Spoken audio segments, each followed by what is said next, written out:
जय शिवराय. मी पांडुरंग कदम. आज आपण पाहिलं असेल की विशेष अधिवेशन या ठिकाणी बोलवलेलं आहे आणि या विशेष अधिवेशनामध्ये सगळे सोयऱ्याची जी अधिसूचना निघाली होती त्या अधिसूचनेचं कायद्यामध्ये रूपांतरण होईल या संदर्भात चर्चा होईल असं वाटत होतं, परंतु तसं होताना दिसत नाहीये. या उलट हे सरकार मराठ्यांना 10% पासून 13% आरक्षण कसं देता येईल आणि मराठ्यांना चॉकलेट देऊन किंवा गाजर देऊन याची कशी बोलवण करून त्यांना कसं फसवता येईल यासाठी या ठिकाणी सरकार प्रयत्न करताना दिसतंय. त्यामुळं आमच्या मराठा समाजातील बांधव या ठिकाणी आक्रमक होताना दिसत आहेत. तर त्या आपण मराठा समाजातील वेगवेगळ्या बांधवांच्या या ठिकाणी प्रतिक्रिया जाणून घेण्याचा या ठिकाणी प्रयत्न करणार आहोत. कारण की आपल्या सर्वांना माहिती आहे, आम्हाला सगळ्यांना असं वाटत होतं की सरकार कुठेतरी सकारात्मक असेल. या राज्याचे मुख्यमंत्री एकनाथजी शिंदे साहेब या ठिकाणी मराठ्यांना कुठेतरी न्याय देण्याचं काम करतील, कारण की त्यांनी त्याची शपथ घेतली होती. पण त्यांनी शपथ सुद्धा कशा पद्धतीने घेतली होती आज आपल्या सगळ्यांना या ठिकाणी दिसतंय. जे आरक्षण आम्ही मागत नाहीत ते आरक्षण देण्याचा या ठिकाणी सरकार प्रयत्न करतंय. तर त्याबद्दल आपण प्रतिक्रिया जाणून घेण्याचा प्रयत्न करून घेणार आहोत. काय नाव आहे आपलं? ज्ञानेश्वर गायकवाड, एससी, तालुका सेलू, जिल्हा परभणी. बरं, तर तुम्हाला काय म्हणायचं? सरकारने आपल्याला 10% पासून 13% पर्यंत आरक्षण देण्याची तरतूद करण्याचा प्रयत्न करतायत, परंतु आपली मागणी 50%च्या आत आणि ओबीसी मधून आरक्षण भेटलं पाहिजे ही आपली मागणी आहे. तर याबद्दल तुमचं काय म्हणणं आहे? सरकारनं काय करायला पाहिजे की हे 10% वाढून देणार आहे ना सरकार, हे आपल्या मराठी समाजाला गाजर देत आहे.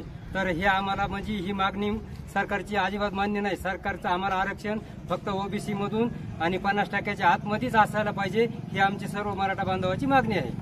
अगदी बरोबर. म्हणजे विषय समजलाय आपल्याला की त्यांचं म्हणणं असं आहे की तुम्ही मराठ्यांना 10% द्या, परंतु या ठिकाणी अगोदर मराठ्यांना 50%च्या आतमध्ये घ्या, मग 10% द्या, नाही तर 12% द्या, नाही तर 18% द्या. ते आम्ही मान्य करायला तयार आहोत.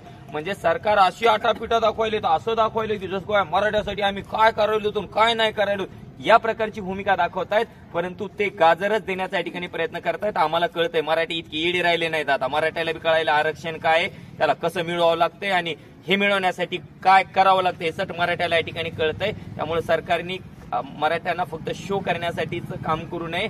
आमची जी मागणी आहे त्याच मागणीनुसार या ठिकाणी आम्हाला आरक्षण मिळालं पाहिजे. त्यानंतर परभणी आपल्या शिरूर तालुक्याचे वैभव, ज्यांना आपण काष्टे महाराज यांच्यासोबत सुद्धा या ठिकाणी बोलणार आहेत. बाबा, तुमचं काय म्हणणं आहे आजच्या अधिवेशनाबद्दल?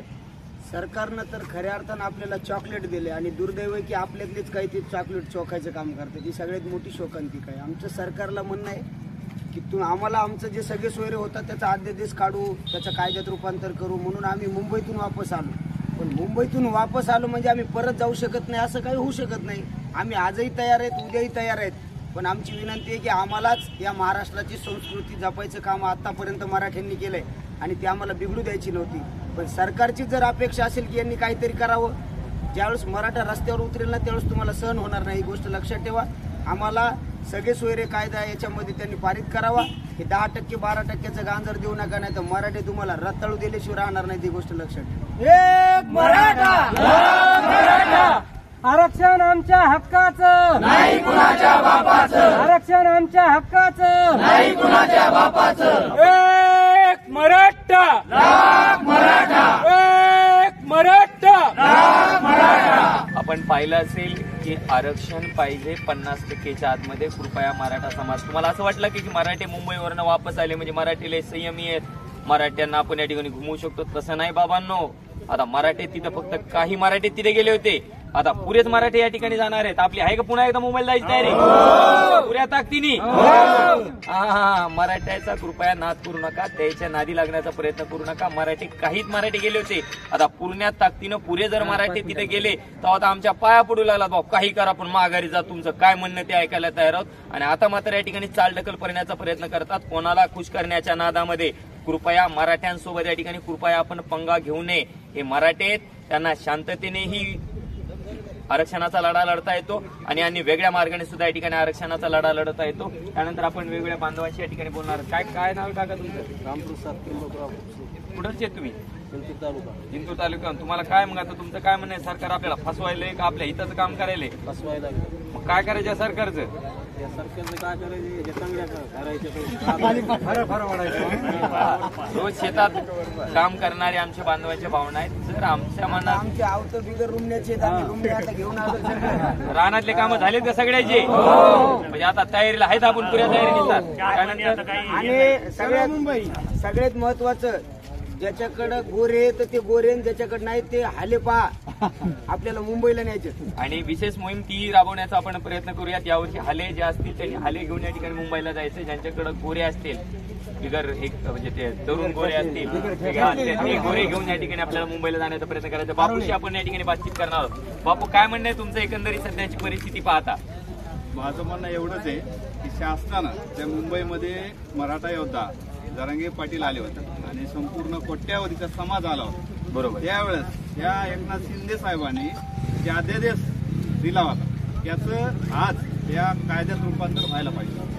हे जर सरकार करत नसेल, त्यांच्यावर जो डाग आहे गद्दार, तो त्याला या मुख्यमंत्र्यांना टाळण्याची शेवटची संधी मला असं वाटतं. त्यांनी आज हा जो सगळे सोयरे कायदा आहे तो पारित करून हा गद्दार शब्द त्यांनी काढून टाकावा असं मला वाटतं. अगदी बरोबर. बापूची भावना अशी आहे की शिंदे साहेबांना या ठिकाणी जो गद्दारीचा ठप्पा लागला होता तो ठप्पा जर काढून टाकायचा असेल तर आजच्या अधिवेशनाच्या मार्फत या ठिकाणी जी शेवटची संधी आहे तर तुम्ही सगळे सोयऱ्याची जी अधिसूचना निघाली होती तिचं कायद्यामध्ये या ठिकाणी रूपांतरण करून मराठा समाजाला न्याय देण्याचं काम आपण करावं आणि आपल्यावरती लागलेला गद्दारीचा ठप्पा या ठिकाणी मिटवावा. अन्यथा या ठिकाणी उद्यापासून मराठा समाज त्यांची भूमिका तर जाहीर करणारच आहेत. कारण की दादांनी आपल्याला सांगितलंय की उद्या आज काय होतं ते सगळ्या गोष्टीचा एकंदरीत विचार करून उद्यापासून या ठिकाणी आंदोलनाची दिशा या ठिकाणी ठरवली जाईल आणि दादा म्हणतील तीच दिशा ही सगळ्या जणांची या ठिकाणी भूमिका आहे.